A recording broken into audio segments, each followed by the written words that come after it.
Good morning. Today we are here in New York to announce a historic arrest across a wide-sweeping criminal enterprise that envelops both the NBA and La Cosa Nostra.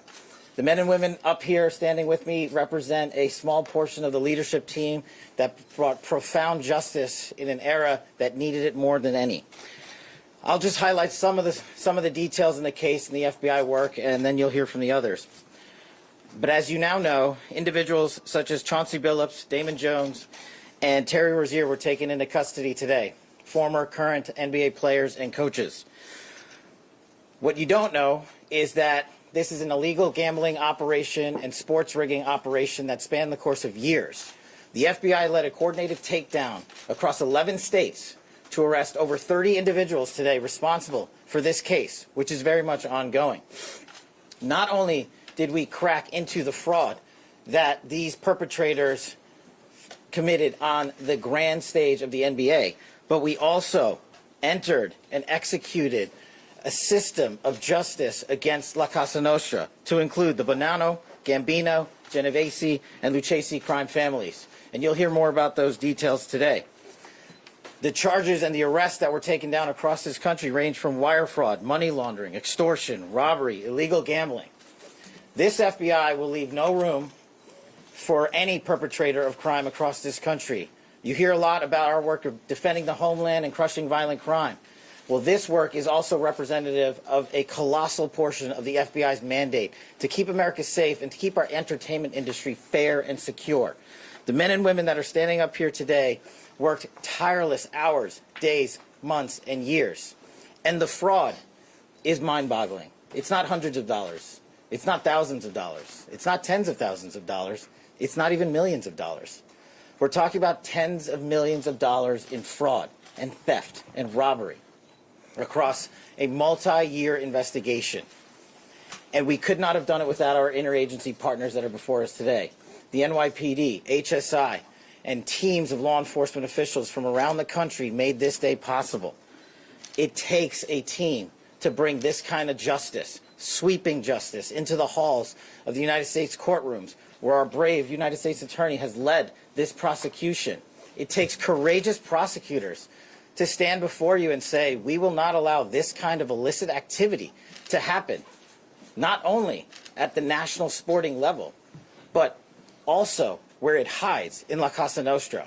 And when these two collided together, they perpetrated a fraud that is historic in terms of not just money, but the scheme and the deceit that they utilize to steal and swindle people for money, to include crypto fraud.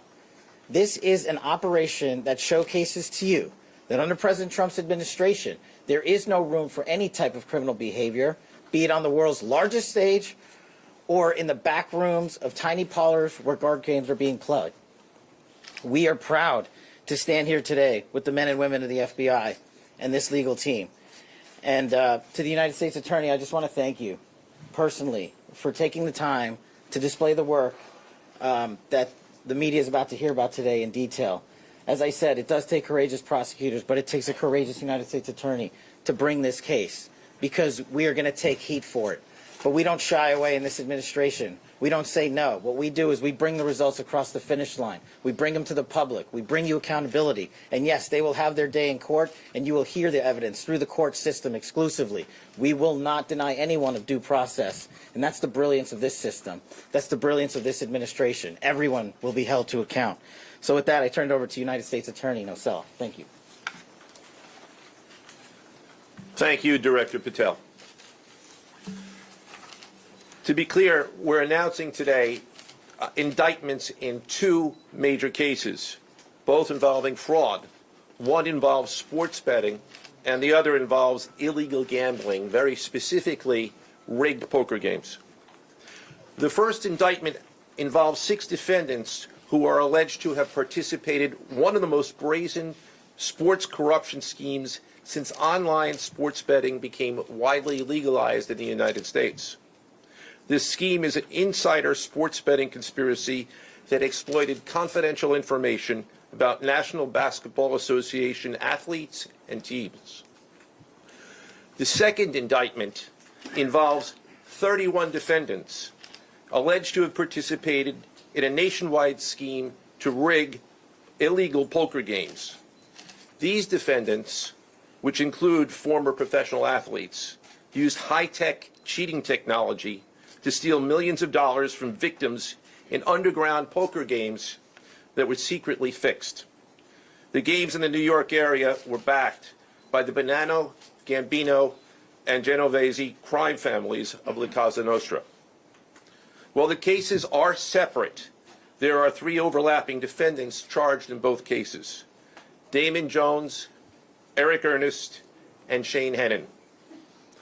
The indictments in these cases contain only allegations, and the defendants are presumed innocent until they are proven guilty in a court of law. But my message to the defendants who've been rounded up today is this: your winning streak has ended. Your luck has run out. Violating the law is a losing proposition, and you can bet on that. First, I would like to talk about United States versus Ernest, the NBA basketball gambling case. The defendants in this case are Eric Ernest, Marvez Farley, Shane Hennon, De Niro Laster, Damon Jones, a former NBA player and coach, and Terry Rozier, a current NBA player. Other co-conspirators were previously charged for their roles in the scheme, including former NBA player Jontay Porter.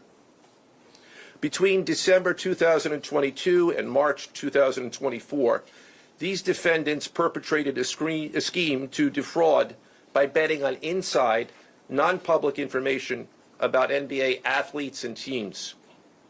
The non-public information included when specific players would be sitting out future games, or when they would pull themselves out early for purported injuries or illnesses.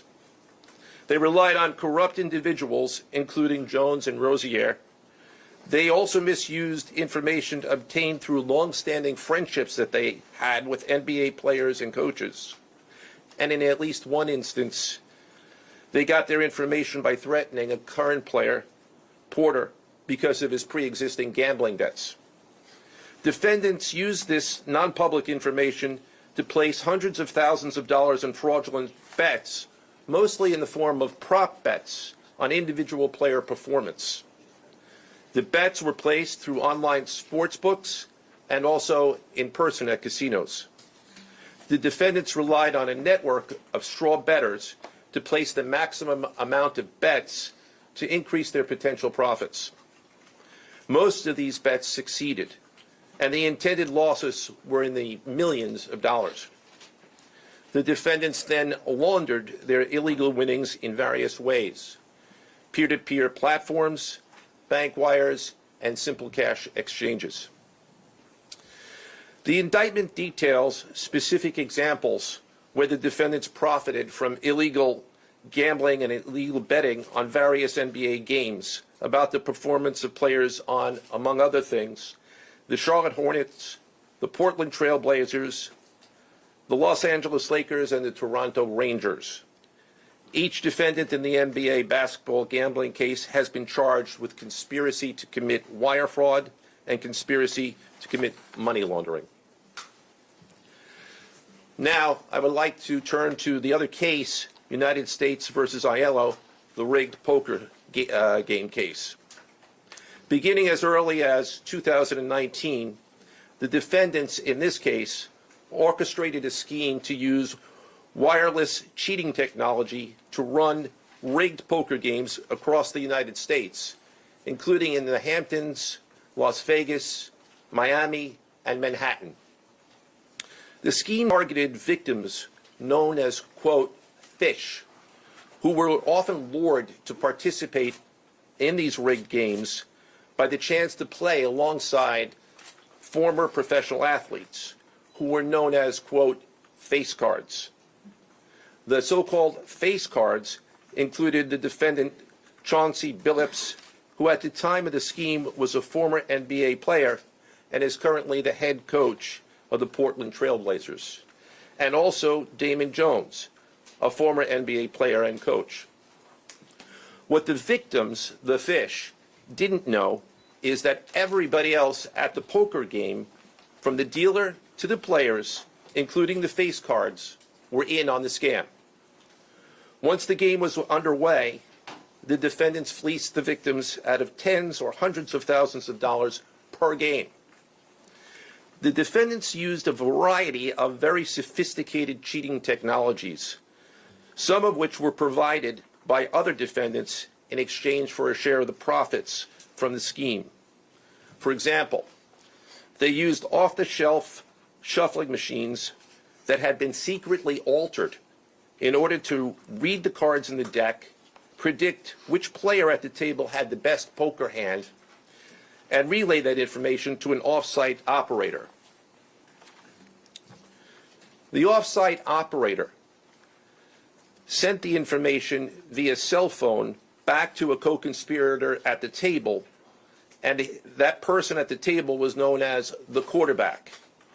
The quarterback then signaled secretly the information he had received from others to others at the table, and together they used that information in order to win their games and to cheat the victims.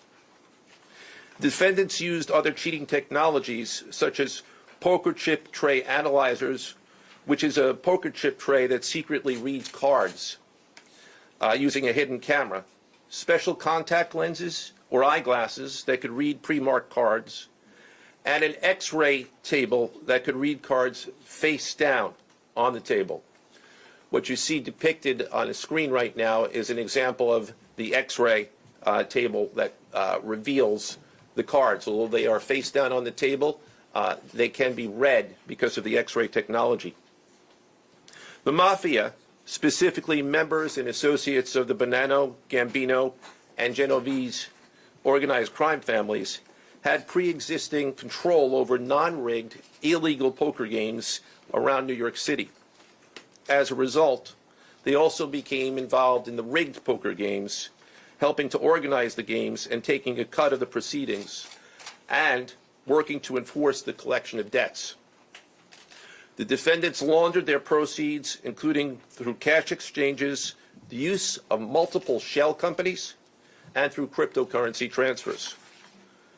As part of the scheme, some of the defendants and their co-conspirators also committed acts of violence, including the gunpoint robbery of a person in order to obtain a rigged shuffling machine, and extortions that were perpetrated against victims in order to ensure that they repaid their gambling debts. Defendants who participated in the rigged poker scheme are charged with wire fraud conspiracy. Other defendants have been charged with crimes including illegal gambling, money laundering, Hobbs Act robbery, and extortions. This case demonstrates our office's unrelenting commitment to fighting the scourge of organized crime in whatever form it takes.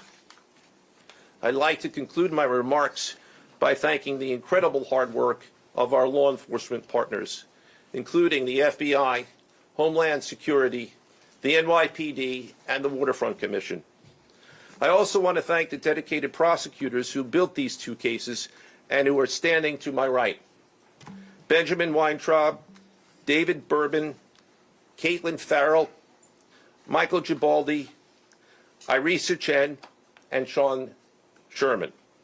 They had the assistance of paralegal specialists Liam McNett, John Schneider, Marlene Bosler. Also deserving of our thanks because of their outstanding investigative work on the NBA case are FBI Special Agents Russell Lantier, Dominic Mariani, Amy Giarosa, Shane Wilkins, and Supervisory Special Agent Luke Hardison. On the rigged poker game scheme, outstanding work was performed by FBI Special Agents Thomas Cribbin, Jeff Boriola, Jonathan Corona, Alexander Silverman, Amy Campanaro, and Supervisory Special Agent Michael Malahy, as well as NYPD Task Officer James McCullough, and from Homeland Security, Supervisory Special Agent Charles Freund, and from the Waterfront Commission, Detective Paul Shimborski. Finally, I want to note that the investigations in both cases are ongoing, and we encourage anyone with information about either scheme to please contact the FBI. Now I would like to turn the podium over to Special Agent in charge of the New York Field Office, I should say the Assistant Director in charge of the New York Field Office of the FBI, Christopher Rea. Chris?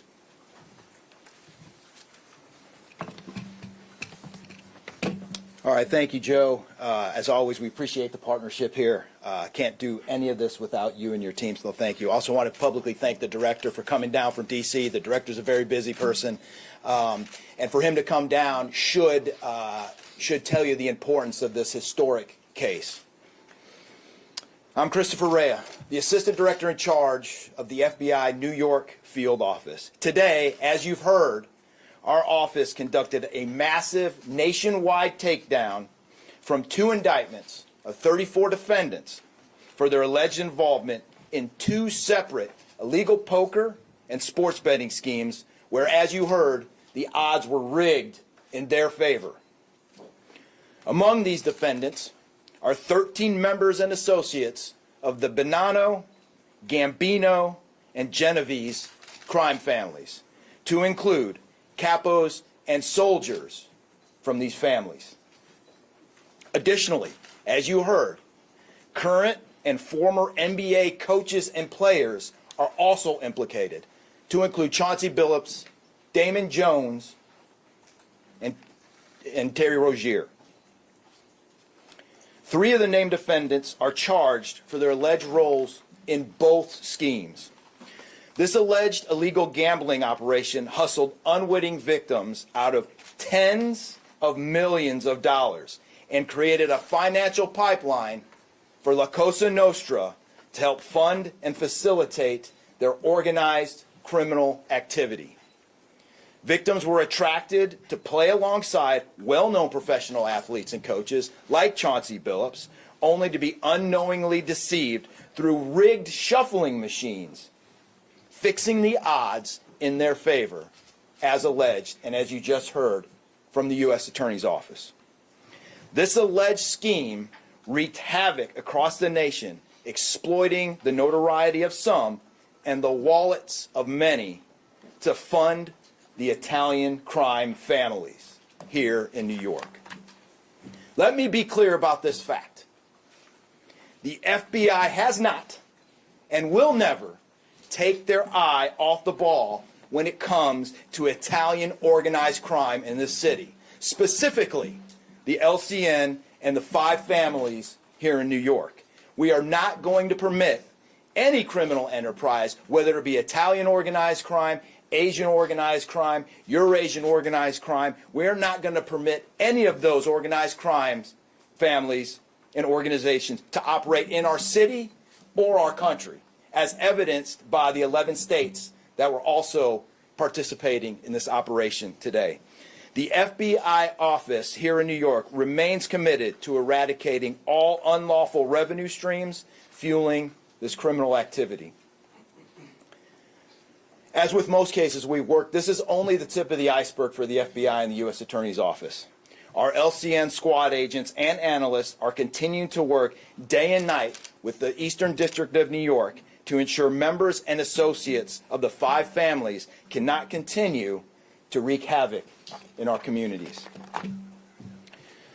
Today would not have been possible without the tireless efforts and dedication of the FBI New York Eurasian Organized Crime Task Force, which, as you heard, was led by Supervisory Special Agent Luke Hardison, and the Italian Organized Task Force, which was led by Supervisory Special Agent Mike Malahi. And coincidentally, Supervisory Special Agent Malahi is going out on a positive as he is retiring at the end of this month for 30 years of dedicated service to the FBI, and that deserves a hand.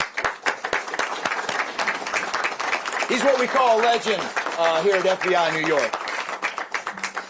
Additionally, obviously, we cannot do this alone without our partners. I want to extend my appreciation to Homeland Security Investigations Special Agent in Charge, Ricky Patel. Of course, we do nothing in this city without the NYPD. New York City Police Department Commissioner Jesse Tisch, thank you, ma'am, for all your work and all your resources that you dedicated to this.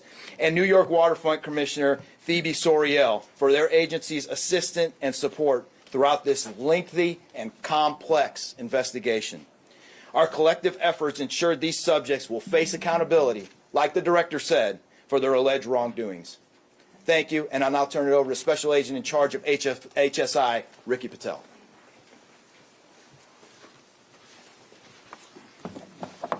Thanks, Chris. Good afternoon, everyone. My name is Ricky Patel. I'm the Special Agent in charge for Homeland Security Investigations here in New York. This morning, hundreds of special agents and investigators with HSI, the FBI, the New York Waterfront Commission, and the NYPD descended upon the homes of individuals who for years have operated with the false sense of impunity, a false sense of incivility. In the early hours of today, across 9 states coast to coast, dozens of defendants were arrested and will face the consequences of their alleged crimes. This was their wake-up call. With the alleged involvement of 3 La Cosa Nostra crime families, 1 NBA head coach, a Hall of Famer, no less, and former NBA players, the years of investigative work that culminated with this morning's operation seem reminiscent of a Hollywood movie. But this wasn't luck, and this wasn't theatrics. This was an evidence-driven, relentless, and unified effort among law enforcement. Through what we have dubbed Operation Royal Flush, HSI New York, along with our task force personnel from the Waterfront Commission, first uncovered this scheme more than 4 years ago. Agents and investigators dedicated countless hours and sleepless nights in identifying the criminal network, dissecting communications and patterns, and following the money with precision. We built a case, piece by piece, and what we discovered was a sprawling criminal enterprise that utilized cutting-edge technology and various methods of deception to dupe unsuspecting gamblers into paying up so that these defendants could cash out. As alleged, this sophisticated conspiracy cheated victims out of at least $7 million and placed the public and the defendants alike at risk. This case involved global reach, financial depth, and the patience to dismantle complex financial criminal enterprises from the inside out. When criminal organizations attempt to launder profits through our country, HSI connects the dots and shuts it down. To anyone who thinks intimidation, fraud, or violence will shield their profits, understand this.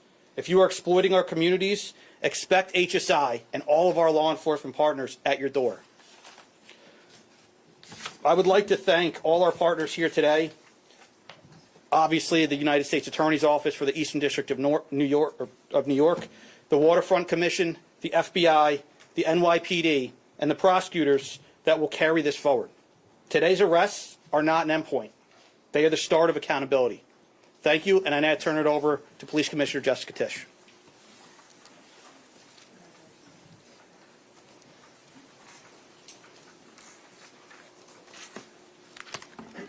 Good morning. Thank you to Director Patel, Assistant Director Rea, and U.S. Attorney Nacella.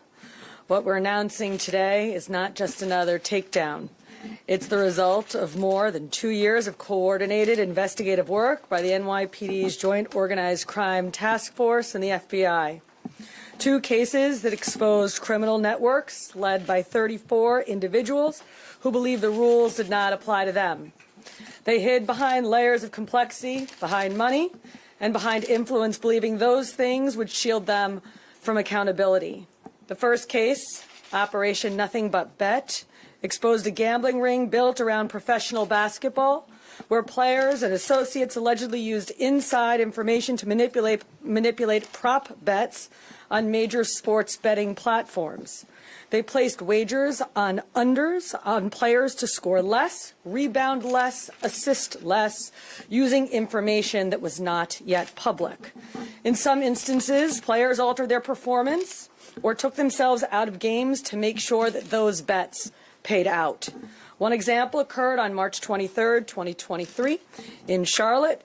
Terry Rozier, an NBA player now with the Miami Heat, but at the time playing for the Hornets, allegedly let others close to him know that he planned to leave the game early with a supposed injury. Using that information, members of the group placed more than $200,000 in wagers on his under statistics. Rozier exited the game after just 9 minutes, and those bets paid out, generating tens of thousands of dollars in profit. The proceeds were later delivered to his home, where the group counted their cash. As the NBA season tips off, his career is already benched, not for injury, but for integrity.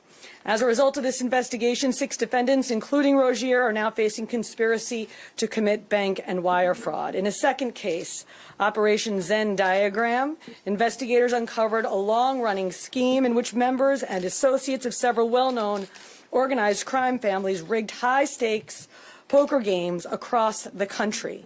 These operatives included capos and multiple soldiers from the Bonanno, Gambino, Lucchese, and Genovese crime families. Bringing 4 of the 5 families together in a single indictment is extraordinarily rare.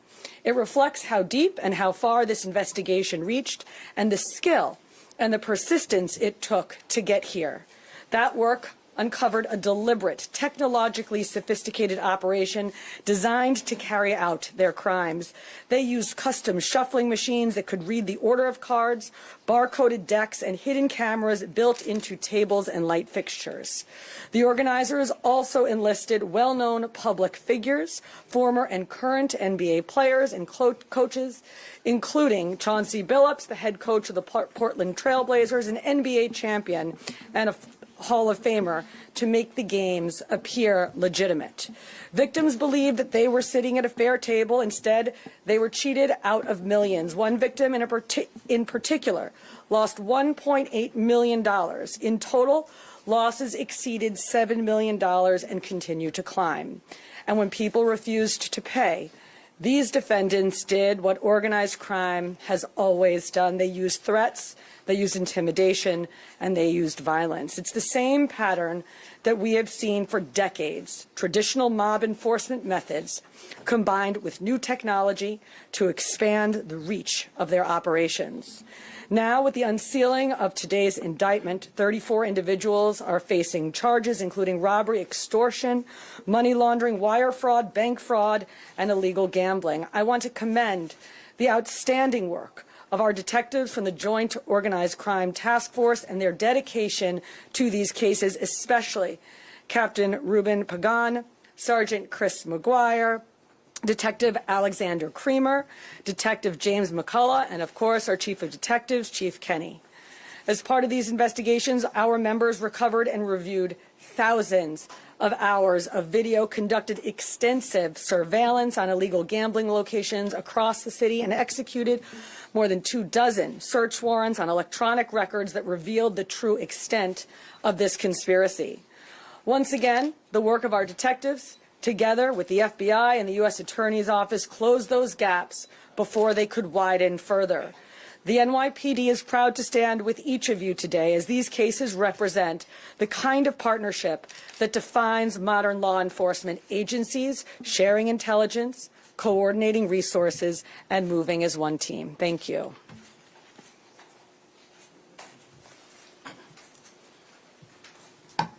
If anyone has any questions that they'd like to ask, now is the time. I have a question about the structure of the case. Is it the investigation into one case, did that lead into the discovery of the other?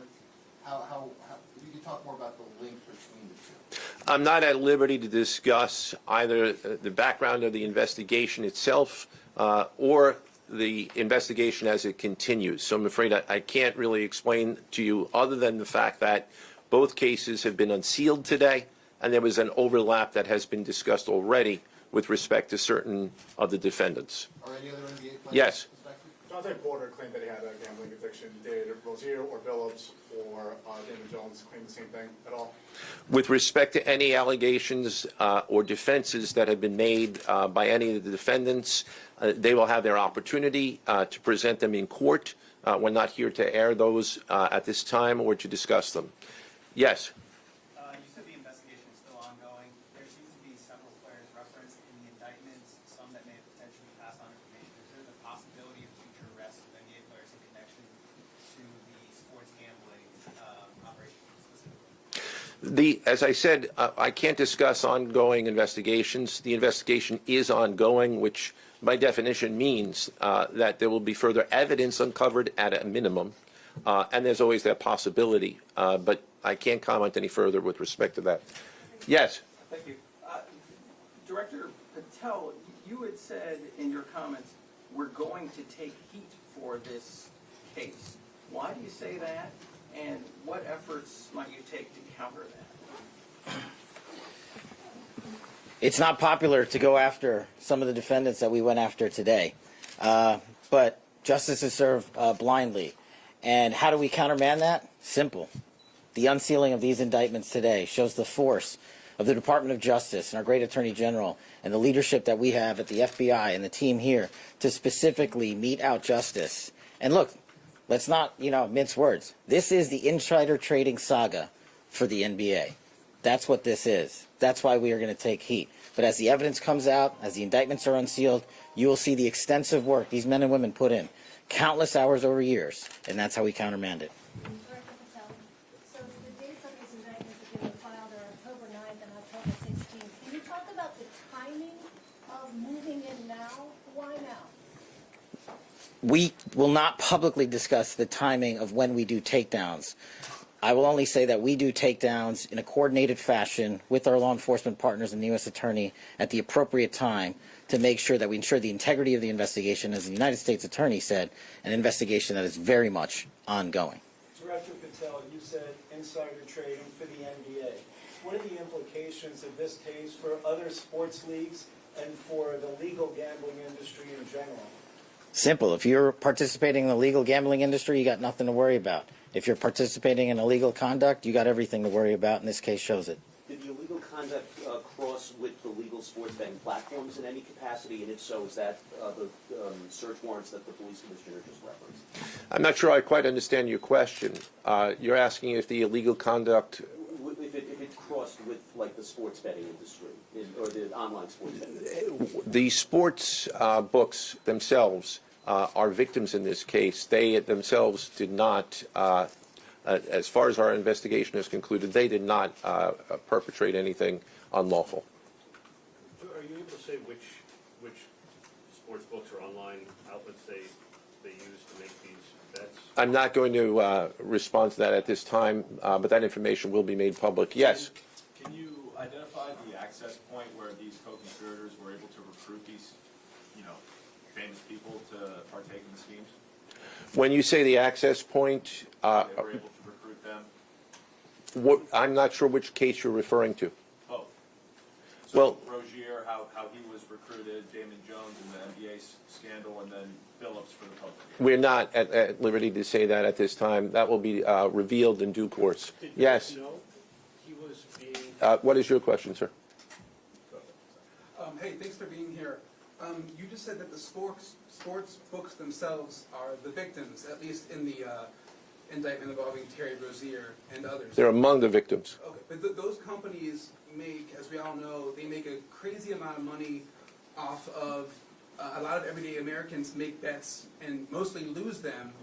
Are you concerned with a jury potentially not being sympathetic in a case where the victims, as you say, are these multi-million or billion-dollar gambling companies? Let me repeat that all of the defendants themselves are presumed innocent. We believe that at a trial, when they have the opportunity to present their defenses, if they chose, because they're not required to, we will come forward with the evidence to demonstrate their guilt. Yes? There's been, I'm sorry. Did the NBA cooperate with this investigation at all? The answer to your question is yes, the NBA has cooperated with the investigation. Yes, sir. There's been a reason to believe there's an associated college basketball element to this. Can you confirm that, or is there another investigation or part of this investigation that will affect college basketball? The investigations that we announced today did not involve college basketball. Last question. Yes. There was an emphasis on the Italian crime presence, organized crime in New York. Can you give us a sense of the strength and status of Italian organized crime in New York right now? No, I'm sorry. That would be a question that goes beyond what we're here to discuss today, which is these two indictments. Thank you. Everybody.